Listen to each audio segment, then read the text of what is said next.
Hermanos, hermanas, qué bueno que estamos unidos a través de los medios de comunicación para conocer más y mejor a Santa María de Guadalupe.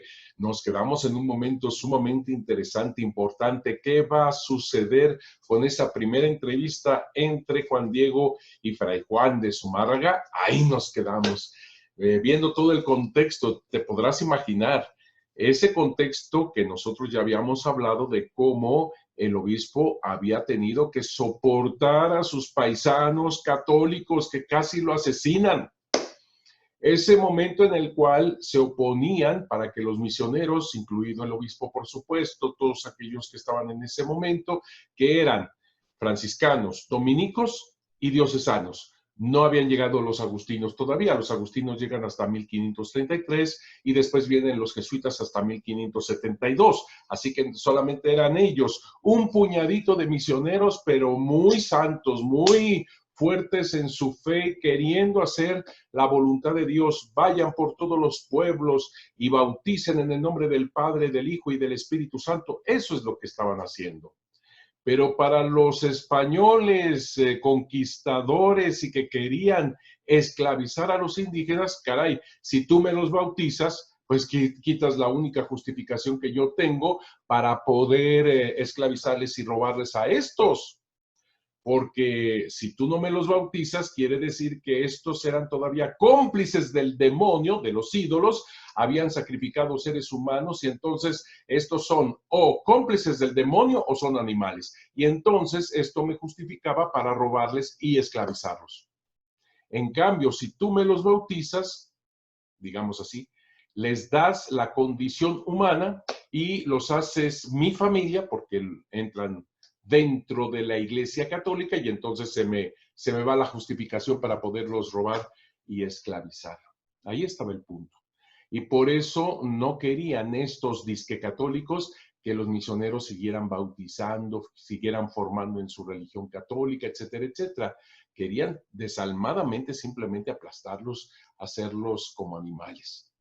Como la Santísima Virgen de Guadalupe viene para quitar cualquier idolatría, pero te estás dando cuenta, quitar la idolatría indígena, pero también quitar la idolatría española, del poder, de manejar a los demás como si fueran objetos de sus intereses mezquinos, para que quita todo ese tipo también de idolatrías. Efectivamente, los españoles también traían sus idolatrías. La Virgen de Guadalupe toma lo bueno y verdadero de las dos culturas y les da la plenitud en Jesucristo nuestro Señor. Seguimos entonces cómo estuvo esta entrevista tan interesante.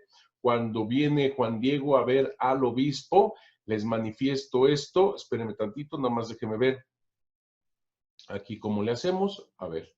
Venga tantito, ahí va, ahí va, ahí va. Entonces aquí estábamos y cuando llegó Juan Diego, estamos en el versículo 44-45, y en cuanto llegó, luego hace el intento de verlo al obispo. Les suplica a los que le sirven, a sus criados, que vayan a decírselo. Después de pasado largo rato, pero ese largo rato es terrible. Al mismo tiempo que es terrible, humillante, todo lo que hacen estos criados, al mismo tiempo, gracias a eso, se descubre quién es Juan Diego. Su paciencia, su humildad, su obediencia. Precisamente en la adversidad es donde se manifiesta estas virtudes de Juan Diego. Pues bien, después de pasado largo rato, vinieron a llamarlo cuando mandó el señor obispo que entrara. Y en cuanto entró, enseguida ante él se arrodilló, se postró. Luego ya le descubre, le comunica el precioso aliento, la preciosa palabra de la Reina del Cielo, su mensaje. Y también le dice lo que le había maravillado, lo que vio, lo que escuchó. Está cumpliendo fielmente todo lo que le dijo la Santísima Virgen de Guadalupe. Y entre todo lo que le dice, evidentemente, es que apruebe que se le edifique esa casita sagrada. Seguimos. Aquí vemos más o menos cómo se está pasando todo esto. ¿Y cómo podría un obispo recién llegado, que casi lo matan, que ve como una guerra cósmica el quitar toda la idolatría a los indígenas, y que, claro, imagínate tú que llega un macehuano, un indígena recién convertido, que todavía se está formando porque va al catecismo en Tlatelolco, de hecho, a eso iba, que se le aparece la Virgen y que la Virgen le habla? ¿Cómo le va a creer así nada más a la primera este buen hombre, este gran fraile, Fray Francisco, Fray Juan de Zumárraga, este franciscano, que quería le edificara un templo? Ahí le dice la misión, en el Tepeyac, ¿te acuerdas? En el llano del Tepeyac, donde antes había estado edificado un templo a la diosa Coatlicue, por ahí había estado edificado mismo que se destruyó en el tiempo de la guerra de conquista, o Teotenantzin, como le decían. Obviamente, mijos, no va a creer el obispo sin más todo lo que está pasando, que la Virgen me habla y que quiere que construya un templo cerca de donde había estado un templo pagano a la diosa Coatlicue. Imagínate tú, no es lo mismo, ojo, no es la continuidad, ya lo hemos dicho.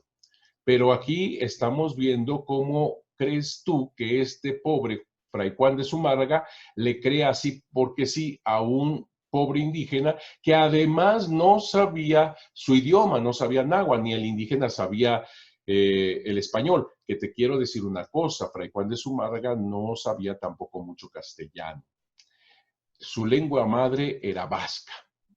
Los vascos eran hacia el norte de España, tenían su propio idioma y ese era el idioma materno de Fray Juan de Zumárraga.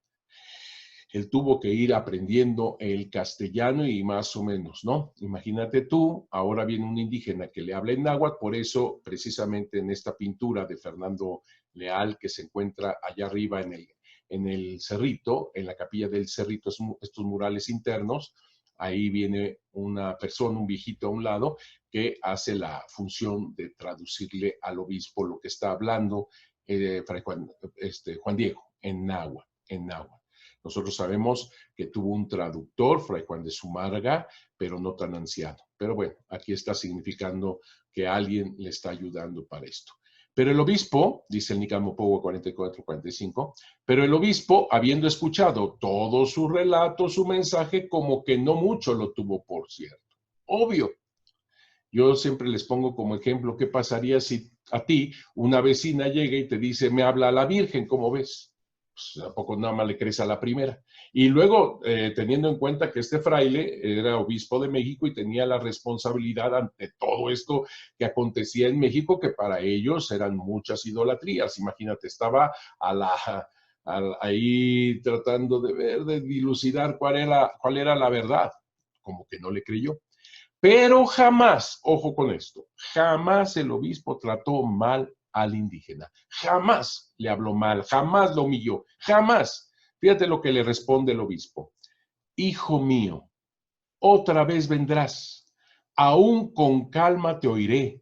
Bien, aún desde el principio miraré, consideraré la razón por la que has venido, lo que es tu voluntad, lo que es tu deseo.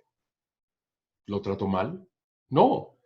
Lo trata con mucha caridad, con mucha cortesía, con mucho amor, mucho cariño para con este indígena. Obviamente no consigue ser creído, pero lo trata con mucha dignidad. Incluso le invita, otra vez vendrás. La verdad, mis respetos para el obispo, y quítense de la cabeza que el obispo haya sido el malo y que trató mal al indígena. No es verdad. Juan Diego salió, venía triste, claro, porque no se realizó de inmediato su encargo. Luego se volvió al terminar el día. Luego de allá se vino derecho a la cumbre del Cerrillo y llegó delante de ella la reina del cielo. Allí cabalmente donde la primera vez se le apareció, allí lo estaba esperando. Es una mujer de espera, es una mujer de adviento. Hermanos míos, ¿qué va a suceder? ¿Qué va a pasar? Esto se pasa rapidísimo, estos videos. Que Dios los bendiga mucho, cuídense mucho y nos vemos a la próxima. Que Dios los bendiga mucho.